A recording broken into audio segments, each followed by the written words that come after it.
За, галзуу кино сувагтан тавтай морилцгоо манайхан.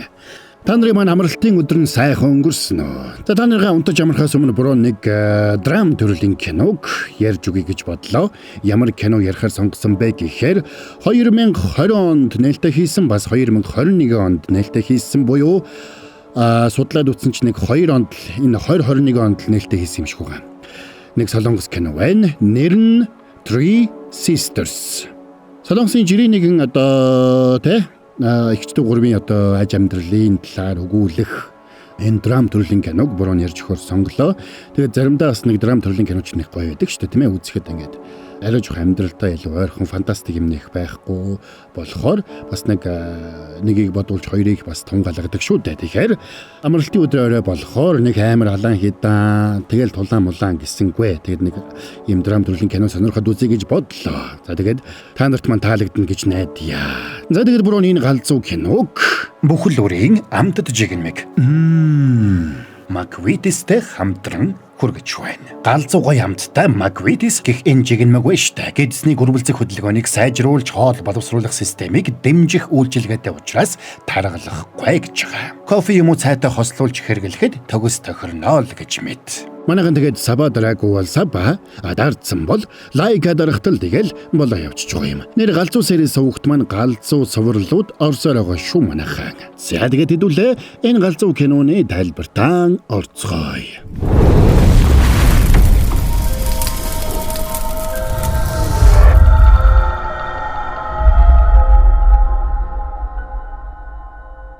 За нэг эмэгтэй өглөө эртэлж хаа нэг тийшээ явж байгаагаар кино эхэлнэ.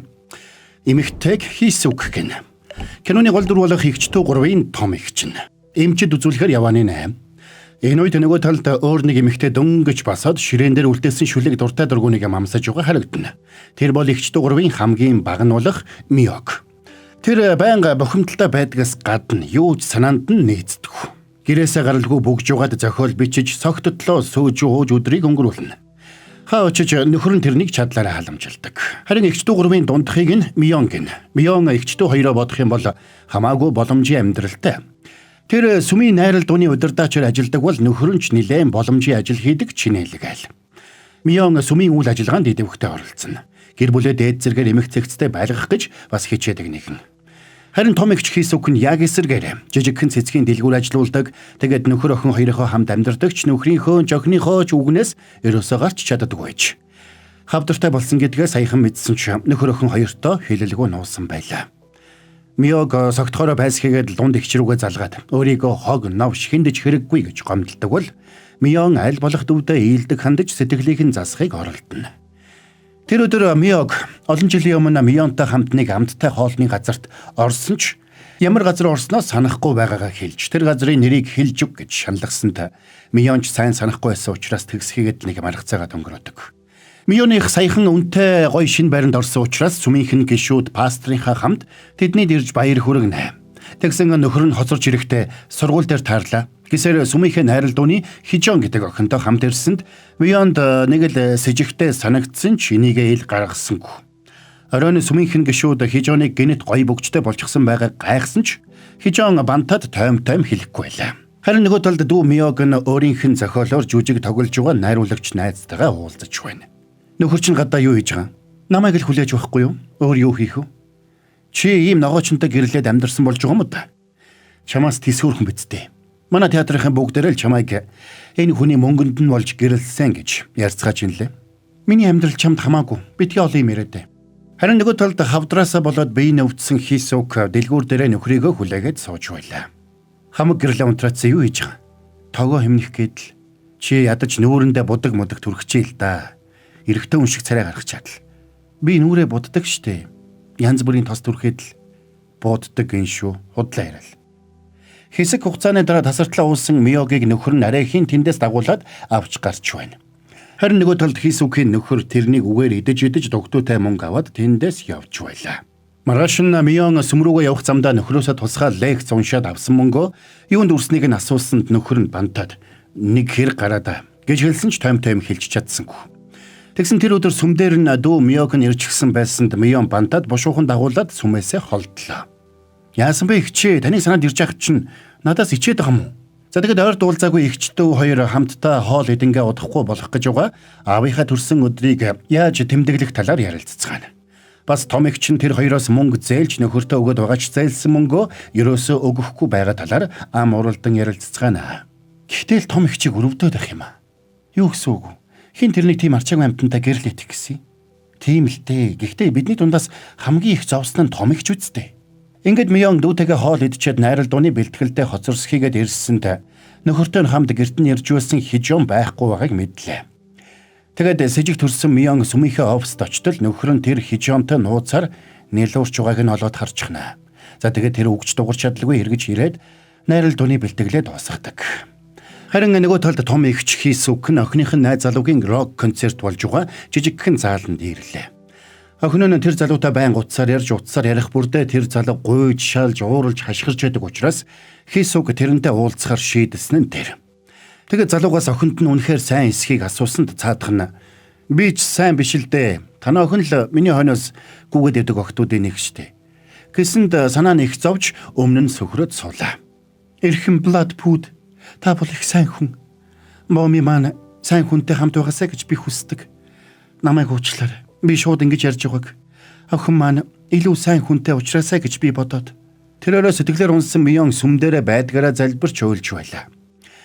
Тэдний найрал дууны баг сүм дээрээ залбирч хонж байгаа нь тэр байж. Тэгээд тэр шүн сүм дээрээ хонж байсан нөгөө Хижон дээр Мён сэмхэн очноо. Хөөе, хүнчлөөрөө нүрээ даржээ. Хүнчлөөрөө нүрээ даржээ. За тэгээд хүнчлөөрөө нүрээ дармагцсан Мён нүүрэн дээрээс нь нэг сайн дэвсэж аваад амайг нь дараад маргааш өглөө гэхэд миний нөхрийн авч өгсөн бүгжийг буцааж өг гэж хатуу сануулчаад яваад өгдөг. Маргааш өглөө нь Мён юу ч болоогүй юм шиг инээж тэнд байсан хүмүүсийг өглөөний цагаар дайлж байлаа. Уучлаарай, би ядарсан бололтой унтчихжээ. Та нар сайхан амарсан уу? Аргагүй. Бид сайхан амарлаа. Харин Хижоны биеийн муу ах шиг байсан нүүр нь битүү хавдсан байхаар нь эмнэлэгт хүргэж өгдөг юм билүү? Өө тийм үү. Яана гайг байгаа. Тэгвэл бушуухан эмнэлэгт хүргэж өгдөө. Тэгэд Мён сүм дээрээ цаашид яхаа бодож сууснаа ширээн дээр Хижон нөхрийнх нь авч өгсөн бүгжийг үлдээсэн байгааг хараад шууд тэрэн лүү гүгээд очино. Хижоноо зүгээр үү? Бие сайн бодоод сайн амраарай. Гоцлол дуучингүй бол бид нар их хэцүү байдалд орно штэ. Ойлгосноо? За, сайн залбираарай. Би бас залбирнаа. Тэр өрөө Мёг дагвар хүүтэйгээ яриа өдөх гэж илдвэр оролдоно. Хичээлдээ сайн өгдөө цөөтөд хэрэг хүү аавтайгаа адилхан Мёгийн үгнээс гардггүй байлаа. Тиймээс Мёг яаж жаашилсан тэр хүү өгд өгөө хүлээж авдаг гэж.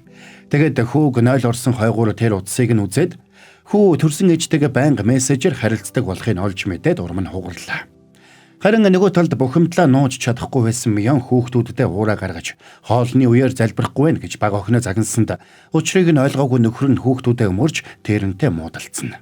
Уралсан Мёнч баг охиноо өрөөлөнд оруулчихад түрүүнээс хойш дуурайд байсан утсаа авлаа. Ихчээ яасан бэ, ууртайгаа мó? Гүй уурлаагүй. Орон хоолой бас л идэггүй юу? Гүй та ирээд орон хоол хийгээд өгөхгүй мүү? Мёго одоо чи гэрийн эзэгтэй. Орон хоолой хийж эхлэх хэрэгтэй штэ. Сумун ч ахлах ангийн сурагч хоол ундаа сайдж явах хэрэгтэй. Нөхөр ч н одоо гайгүй байгаач.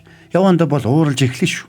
Тэгээд та яриа заагаад өгөөч дээ. Ээж хүн ямар байдгийг би мэдэхгүй штэ. Энийг хүнээр юу гэж заалах вэ те? Чи зүгээр л тэр хүмүүсийг хайрлал да. Бурхны өгсөн бэлэг гэж бодоод хүн бүрэл сайн ээж үж чадна. Зүгээр л жоохон хичээхтэл болно. Танаа хоёр хүүхдэж жаргалтай байдаг баха. Ийм сайн ээжтэй. За тэр яг вэ би нэг юм бодоод ерөөсө зүгээр сууж чадахгүй. Би 5 настай л байсан баг. Хоёулаа нэг хүйтэн өвл хөл нүцгэн дэлгүүрлэг үгээд байсан санагдаж байна. Яагаад гүгээд байлаа? Заримг авах гээд илүү. Хоёулаа тэгэж гүйсэн билүү? Би тэгэж гүгээд байснаа санаад байгаа мөртлөө яагаад тэгэж гүйснээ санахгүй? Та санаж гин үү? Би санахгүй наа. Эгчт нь энд нэг ажил гарчлаа. Чи нэг аятайхан хоолоо идж байгаарай. Эргээ залгая. Ингээд Мён утсаа салгасан ч ерөөсөө тайвширч чадсангүй. Харин нөгөө талд Хисүк унтаж байгаа охин хараад сууж байна. Охин нь тэрнийг тоодгүйч Хисүк охиндоо амнаасаа ч илүү хайртай байлаа. Бас Мёг ч урам муутай байна. Учир нь дагвар хүн тэрний дугаарыг солиотой новш гэж тэмдэглэсэн байгааг тэр олж мэдчих. Мён ч нөхөртөө гаргасан уураа хүүхдүүдтэй оройжин гаргаснаас болоод хүүхдүүд нь ээждээ нүүр өгөхгүй болсон байлаа. За тэгээд эгчдүү 3 дор бүрнээ л хүндхэн оройг өнгөрүүлцгээе. Маргааш өглөө нь Мёны нөхөр баанны өрөөнөөс Хижонд авч өгсөн бүгжийг олоод цочирдлоо. Тэгсэн Мён юу ч болоогүй юм шиг л хаашилсаар. Энэ юу лээ? Чиний гээсэн имийг олоод ашгүй олсон нь боллоо. Бурхны төлөвлөгөө байсан байх. Өнөөдөр энэ бүгжээ зүгээрээ. Хөөе. Яасан? Чи намайг хараа зүхгүй мүү? Ууралж хашгирахгүй мүү? Яасан гэж? Солиотой новш. Чи хизээч өөрчлөгдөхгүй юм байна. Хэрвээ бурхан чамайг өөрчлөхгүй юм бол чи хизээч өөрчлөгдөхгүй. Тэгсэн нөхөр нь тэсэлгүй алгадчаад яваад өглөө. Мионч юуч болоогүй юм шиг царайлсаар хоцордог.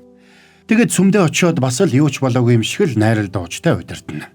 Найрал дуучид дотор нүрнийх нь хөхрөлд бууж яваа, гоцлол дуучин хижоон дуулж байгаа харагдлаа. Юуч болоогүй юм шиг байх гэж байдгаараа хичээж байгаа тэрнийг хижоон хараад өөрийн ирэхгүй ойлно. Тэгэд Мионыг хүүхдүүдээ аваад сүмээсээ эртэл нөхөр нь би сургууль дээр хэсэг зур байхаар шийдлээ. Надтай холбоо барих хэрэггүй. Би өөрөө холбогдно. Гэсэн загтал үлдээгээд явчихж. Мион гаднаа бас л юуч болоогүй юм шиг л дөр үзүүлж байсан ч дотроо дэлбэрэхэд ойрхон байсан учраас тэр өдөр гэрээ цэвэрлж байгаа тэсэлгүй дээрээр нүрээ дарж угаад бүх хүчээрээ хашгирлаа. Гэтэл бага охин нь энийг хараад өөрөөс нь болж байна гэж бодоод уйлж ээжээсээ уучлалгүй байна. Тэгсэн ээж нь тэрэн лүү залгаад том эгчт нь мөнгөний тусламж хэрэгтэй байгааг дуулгасанд. Мион эгч рүүгээ яарч очсон ч эгч нь хүргэлт хийхээр гарчхаж. Гэтэл Хисукийг замаас нь гаж урсгалын нөхдөө толгойг нь эргүүлээд сүм рүүгээ аваад явчихсан байлаа. Чи 7 сүнсийг зайлуулснаар дахин төрнө гэдэгт итгэж байна уу? Энийг хийвэл бүх зүйл сайхан болох уу? Дараа нь би явж болох уу? Энэ хүртэл орвол болох уу? Үгүй ээ, бүтэн шумбах ёстой. Удалгүй Хисукийг эргээд иртэл дунд дүү Мион нь тэрнийг хүлээгээд байж байсан дээр тэр сандарлаа. Учир нь дэлгүүрт нь Мион анх удаага ирж байгаа нь. Яана нэг иймэрхүү замраагүй л суудгийг бүр иччлээ. Яалаа гэжтэй. Харин ч энд тэндгүү цэцэг тавьчихсан сайхан газар байна. Чамайг баахан хүлээлгчлээ уучлаарай. Тэр сандал муухай байгаа. Энэ сандал дээр суу. Игч минь дээ. Дандаа битгий юм байл да. Өөрийгөө жаахан бодооч дээ. Наад үсгийцгээ нэг сайхан засуулч л та. Тэгээд тэр хоёр хамт хоол идэхээр нэг газарт орцгоолоо. Энэ газарт өмнө нь хоёулаа ирж байснаа санаж гинүү. Юу лээ? Сайн сандгүй. Манай нөхөр л эндхийн гомонд их дуртай байдаг байсан. Ягаав намайг нөгөө сөвөл дээрээ удаагүй байхад та энд ойрхон ажилладаг байсан биз дээ. Тэгээд ихний цалингаараа намайг дайлна гэд энд хоол идэд. Тэгээд хоёулаа ойрхон кино театрт Титаник үзээд та баахан уйлаа биз дээ. Тийм билүү. Бүр мартчихжээ. Йой. Яасан? Гидсэн өвдсөн юм уу? Уучлаарай, би их хөрөвдөлтэй байна уу? Дандаа л би энэ өвдөд л. Зүгээрээ нэрээ нар мандах гэдэг нэртэй ресторан байсан шүү дээ. За ингээд ярилцаж байхдаа Мион дүү Миогийнхон асуугаад байсан рестораны нэрийг сансан нь тэр байлаа. За sorry бажаараа. Буруу та нартай гэлсник амттай реклам алгадаадгий. Тэгэхээр энэ удаагийн дугаарыг маань хамтрагчаар бүхэл бүрийн амтд жигнэмиг Magvitis оролцож байна. Яршиг наадах чи эдэ таргалцнаа гэж та нар бодож байна. Үгүй. Энэ бүхэл бүрийн галзуу амттай Magvitis жигнэмиг нь байна. Гэдэсний хөрвүүлцэх хөдөлгөөнийг сайжруулж, хоол боловсруулах системийг дэмжих үйлчилгээтэй учраас таргалалтанд санаа зовох хэрэггүй гэж. Галзууц. Тэгэхээр кофе эсвэл цайтайгаа хослуулж хэрэглэхэд хамгийн төгс зохицолгээл бод. Magvitis. За тэгээд анхаарал хандуулсан баярлалаа. Хэдүүлээ кино тайлбараа үргэлжлүүлцгээе. Нөхөр чинь дахиад л зээл авчаад танаар төлүүлээд байна уу? Үгүй зүгээр багсаг мөнгөний хэрэг гараа та. Би чамд багаар буцаагаад өгнө. Игчээ зүгээрээ. Хоёулаа танихгүй мас байгаа штэ. Игч дүүс биедээ тусалдгийг. Таныг ингээд явахаар надад хэцүү байна. Би хангалттай баян байсан бол таныг эндээс чинь гаргачихвал та ингээд сүмд явж гин үү? Сүмд явах хэрэгтэй шүү. Дандаа ингээд байж болохгүй. Би явхаар төлөвлөж байгаа. Харин чи өөрөө зүгээр үү? Би зүгээрээ хэрэг гарвал ярьж заяа. Битгий ганцаараа зовоод бай. Ойлгосноо? За тэгээд Хису гэрлүүгээ явлаа. Тэгээд гэртээ ирсэн хойноо аавынхаа төрсөн өдрөөр аав ээжтэйгээ уулзаад өөрийгөө хүнд өвчтэй болсон гэдгээ яаж хэлэх талаараа бодож итэл охин нь гэнт галзуурсан юм шиг орж ирснэ. Би энэ новшин гэрээс чинь зайлаад үгүй. Би ингэж амьдарч чадахгүй гэж самжгарлаа. Боми ээж нь хавдартай болчихсон байна. Бас юу вэ? Ээж нь одоо удаан амьдрахгүй болохоор чи баяртай байна уу? Юу солиороод байгаа юм бэ? Галзуу юм уу? Би явлаа. Намайг тавь. Боми битгий явал да. Ээж нь айгаад байна. Жохон айгаад байна. Би чамд тийм өрөвдөлтэй байна уу? Би яах ёстой юм бэ? Энэ үеэр Миогийн дагвар хүү сургууль руугаа явах гэж байлаа. Тэгэд гарсан хойгуур нь нуусан сөөжөөгөө гаргаад уудаг. Харин Мион нөхрийнхөө ажилдаг их сургууль дээр ирчихсэн нөхөртэйгээ уулзах гэд хүлээж байлаа. Яг ч ирэв. Одоо дахиад нэг хичээлтэй. Надаас салах гэж байгаа юм уу? Чамаас 2 насаар ихчгээд залуу ихнэр хэрэгтэй болсон уу? Салъя гэж хэлэх юм бол чи салах юм уу? Окей, салцгаая. Гэхдээ эхлээд чухал асуудал руу оръё. Би хүүхдүүдтэйгээ хамт байранда амьдрна. Ипотекийн зээлийг чи төлөөрэй. Бас энд ажиллахын тулд докторт сурахдаа надаас зээлсэн 50 сая эргүүлж өг. Намайг ихчтэй мөнгө өгсөн гэдэл үглээд өгдөг. Ахын чинь хагалгааны мөнгийг хэн төлснэг мэдэх үү? Би ахад чинь нууцаар 30 сая вон зээлсэн штэ. Тэрийг бас өгөөрэй. Тэгээд салцгаая. Чамд гэж хэлэхэд гэр бүлээ цуцлуулахын тулд санхүүгийн чадамжтай байх ёстой байдаг юм штэ. Чи ч чадамжгүй л амтна л да. Маа, энэ бүгж явдалтай навш минь.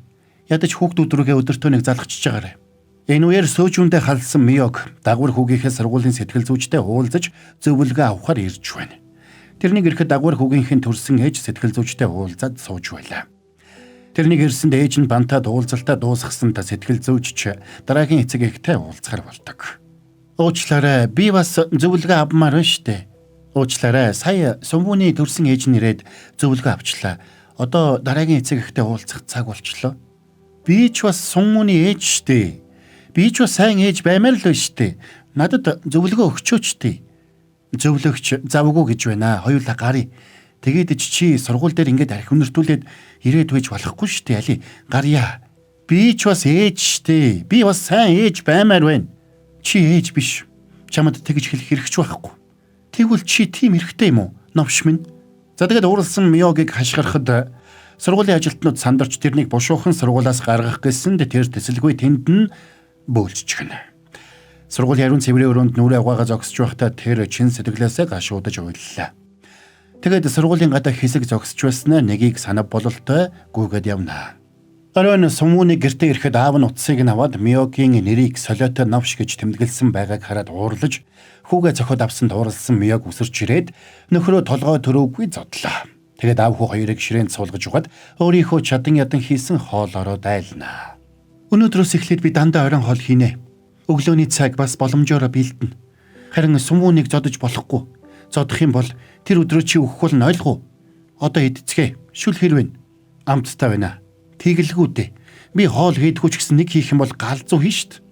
Маргааш өглөө нь Миён ихчигээ авахар гэрийнхэн гадаа ирсэнд хийсүг охинтойгоо хамт гарч ирж таарлаа. Миён уялдүүтэйгээ мэндэлсэн ч цаадхан дуурсангүй. Тэгсэн игч нь бандсан ч Миён нэг их тоолгүй ихчигээ хөдлөөд машиндаа суулгалаа. Игчээ, энэ дуу чинь чөтгөрийг магтсан дуу биш үү? Бүдүү новш минь дуугүй. Ээжээ, бомын игч намайг бүдүү новшгээд байна. Яана, игчийн өмнөөс нь уучлал гуйчих. Их ууртай игч байгаамаа. Дүү нь бүдүүн байж болох ч заавал харах хэрэггүй штэ. За бүгдээрээ залбираад замдаа гарцгаая. За тэгээд тэд хөдөө байдаг аав ээжийнхээ гэрэл хөдөлцөхөөлөө. Тэгээд тосхонд нь очиход тэдний хүүхэд насны дурсамж нь санагдаж эхэлнэ. Миён хийсүг хоёрыг төрсөн гэртээ ирэхэд Миёг нөхрийнхөө хамт аль хэдийн ирж гисэн байж байлаа. Ээжээ, аав хайцсан. Сүмийн ахлагч нарын уулзалтад явсаа. Удахгүй ирнэ. Хөөе том ихчээ, та чинь турчсан байж шít. Бүр хөөрхөн болцсон юм шүү. Тийм байна уу? Баярлалаа. Тэгсэн Миёгийн нөхөр хананд хадаатай байсан тэр гурвын багийн зургийг хараад тэднийг ямар жаргалтай харагдаж байгааг гайхна. Тэгсэн эгч дүүс тэр өдрийг шал өөрөөр дурсаж байлаа. Төрөлхийн нүүрэмгийн Миёг архины шил барьчихсан дуулж бүжгэлж байсан бол Миён томчуудыг баясгахын тулд дуртай дургу бүжгэлсэн болж байна. Харин төрөлхийн ичимхий додогшоогоо хийсүг дуулахчгүй бүжиглэхчгүй байсанд тэнд байсан томчууд уурлаад зандарсанд хийсүг охин дуртай дургу бүжгэлж. За тэгээд төрсөн гэртээ ирж хонсон тэр шөнө Миёны нойрон хулжаад багын явдлаа дурсаж байна. Тэр нэг шөнө яагаад дэлгүүрлүү гүйснэ Миёг санахгүй байсан бол Миён сайн санаж байж. Тэр хоёр хар хурдаараа гүйсээр нэг уушийн газарт ирсэнд тэнд уушийн газрын эзэн эмэгтэй хоёр согтуу хүнтэй хамт байж байлаа. Хүүе, юун хүүхдүүд вэ? Та хоёр чинь замын нөгөө талд амьдардаг Мансупын хүүхдүүд биш үү? Ямар том болоо вэ? Хөл нүцгээ ингэж гүгээд ханаад хүрлээ штэ та хоёр ơi. Замдаа дандаа гүйсэн болохоор бид хоёр дараагүй. Чи чинь яасан том болоо вэ? Хидтэй та хоёр. Та хоёр ч одоо нэг ихчтэй үсттэй. Аав чинь нэг газраас аваад ирсэн. Тийм үстэй. Аав одоо ихчийг зодж байгаа. Тэгэд бид хоёр энд ирсэн. Юу гинэ? Танаа аав яасан? Дахиад архиугаад ээжийг чинь зодоод байна уу? Гүй. Аав ээжийг тэгж их зодгоо болчихсон. Одоо том ихч Жинсүп хоёрыг л зоддог болсон. Аав чинь нөөц хүүхдээ аваад ирсэндээ бантаад ээж их чинь зодгоо болчихсон юм байна. Тийм үү? Тийм. Тэгсэн томчууд бүгдээрээ тэрнийг шоолон инээлдэцгэн. Энэ мансуув согтууч гэсэн сохор ухаантай. Төрсөн хүүхдүүдэд зодохгүй шүү. Ингэхэд байна. Та хоёр ингээд игчигээ хаяа зугтаач болохгүй. Ааваасаа гуй л да. Игчиг бити зодооч дээ. Зодоод байвал үхчин штэ гэд гуй. За юу. За. Гэхдээ та нар цагдаа дуудаад өгч болох уу? Цагдаа юу? Энэ новшнуудыг хараач. Аавыгаа цагдаад өгч болдгүй юм хөөе. Аавыг чинь цагдаа аваад явчихвал та нар яаж амьдрах юм? Тэрний оронд яг одоо гүйж очиод заяа ааваасаа гоо. Хурдл яв. Хурдаа очиод уучлалтгүй. За. Аль энэ хүүхдүүдэд нэг зайрмаг өгөөд гэрлүүн явуул. За ингээд Мион урамгүйхэн гэрлүүгээ алгасан бол бяцхан Миог зайрмаг идэ тэрхэн зур бүхнийг мартжээ. Мионы гэртээ ирэхэд Хисук нэг жаахан хүүхд хэвэрчгсэн гэрийнхээ өдөнд сууж байгаа харагдана. Маргааш өглөөний цайны үеэр тэдний аав төрсөн өдрийнхөө төлөө талархаж хүүхдүүд нь цугларсны төлөө бурхандаа талархан залбирдаг. Тэгсэн тэдэн дээр нэг залуу ирлээ. Тэгээд залбирч байхад нь шууд аав руу нь шээсэнд Миогийн нөхөр Сандра тэрнийг бушуухан дарж авлаа. Тэр залууг Жинсоп гин. Энэ бүхэнд чи буруутай. Мөн навшоо. Чи мөн навш.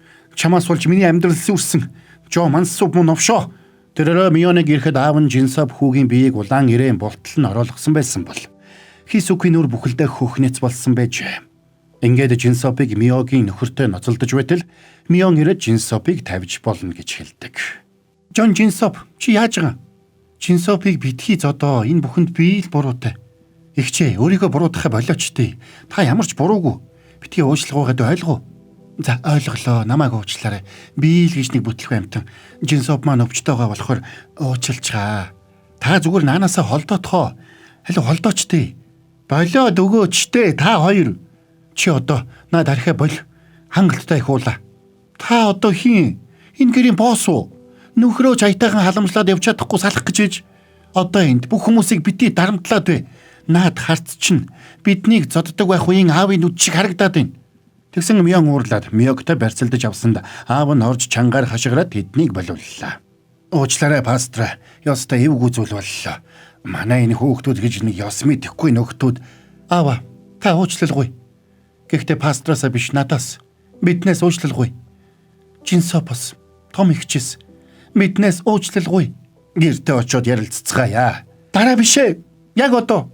Та жоохон тайвширсан дээр үхэ. Пастор, уучлаарай. Та энд юу болоод байгааг ерөөсөй ойлгохгүй учраас зүгээр цаанаа байж. Уучлаарай ингэж хэлж байгааг. Гэхдээ пасторт ингэж хэлж яаж чадж байна? Аава. Та биднээс уучлал гуйхгүй мүү?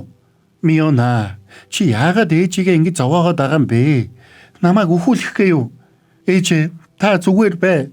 Та өөх хэрэггүй. Харин аава. Ханх би 9 настайдаа бурханд залбирсан. Бурхан минь, өглөө босоход ааваас босоод манай гэр бүлийнхэн бүгдээрээ нас барчихсан байгаас. Тэгээд ааваас бусад нь бүгдээрээ диваачнд очиод мөнхөд жаргаасаа гэж би залбирсан. Аав чинь одоо тийм байхаа болсон шүү дээ. Аав чинь өөрчлөгдсөн.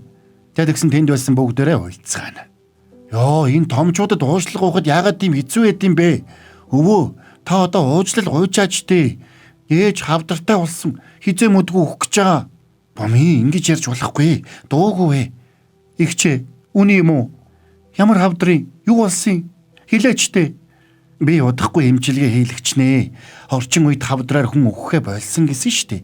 Бити санаа зов. Пастор, уучлаарай. Дүү маань энэ хэсэг рүү шээгээг болохоор та жоохон юм идчихэд явал та. Мион энэ рестораныг 5 саяар түрээсэлсэн болохоор ингээд тарж болохгүй. Алуу суугаад идцгээе л дээ. Энэ хараа зөв зүгээр байна. Аав, ээж, наашир хоолоо идцгээе л дээ. Игчийнхээ энэ байдлыг харсан Миог хоёр игчигээ тэрж аваад уйллаа. Энэ үеэр гинэт тасхийг чимээ гарч аав нь тархиараа шилэн хан мөргөөд ухаан алдаад ундаг.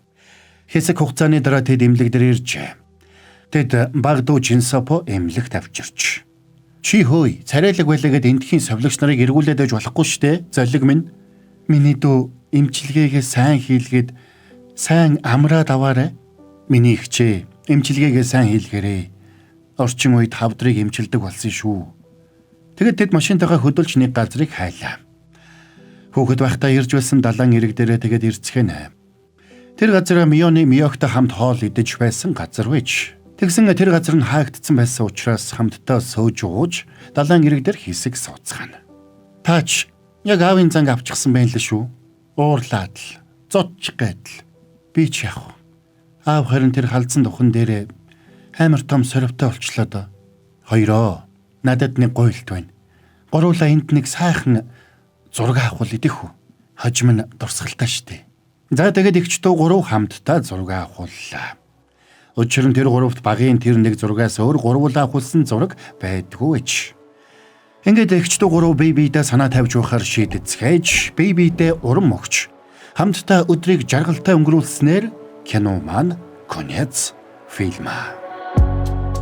За энд хүрээд энэ галзуу киноны тайлбар маань дуусч байна. Янз янзын ламдрал туулж яваа хөрхийгч дүүс байна да тийм ээ. За нэг иймэрхүү үйл явдалтай драм кино байсан байна. Тэдэс нэлээд чамгүй өндөр үнэлгээтэй кино байсан байлаа шүү. Тэгээд мөбрөгхэн сонгоод ярьж өгсөн кино маань та нарт маань таалагдсан гэж найдаж байна. Тэгээд буруу ярьж байхдаа бас ихч нарыг бас бодож байлаа. Тэгээд буруутайгаа адилхан бас энэ киног үзэж байхдаа ихч нарыгаа бодсон хүмүүс байвал ихчтэй хайртай шүү гэсэн комментиг үлдээгээрэй. За тэгээд мөбрөөний энэ галзуу киног бүхэл бүрийн галзуу амттай жигнэмэг болох Маквитистэй хамтран хүргэлээ. Бүхэл бүрийн амтад жигнэмэг Маквитис нь гэдэсний гөрвөлзөх хөдөлгөөнийг сайжруулж хоол боловсруулах системийг дэмжих үйлчилгээтэй учраас таргалахгүй гэж. Тэгэхээр кофе эсвэл цайдаага хослуулж хэрэглэхэд хамгийн галзуу сонголт байх болно. Маквитис. Та нар маань тэгээд саба дараагүй бол саба дардсан бол лайка дарахтал тэгэл болоо явчих юм шүү. За тэгээд та нартан шин 7 хоногт нь галзуу амжилтыг хүсэн гэрой. Манайхан сайхан амарцгаагаад үзүүлээд өгцгөөгөөрэй. Дараагийн галзуу тайлбараар хэдүүлээ эргээд уулзцгаая.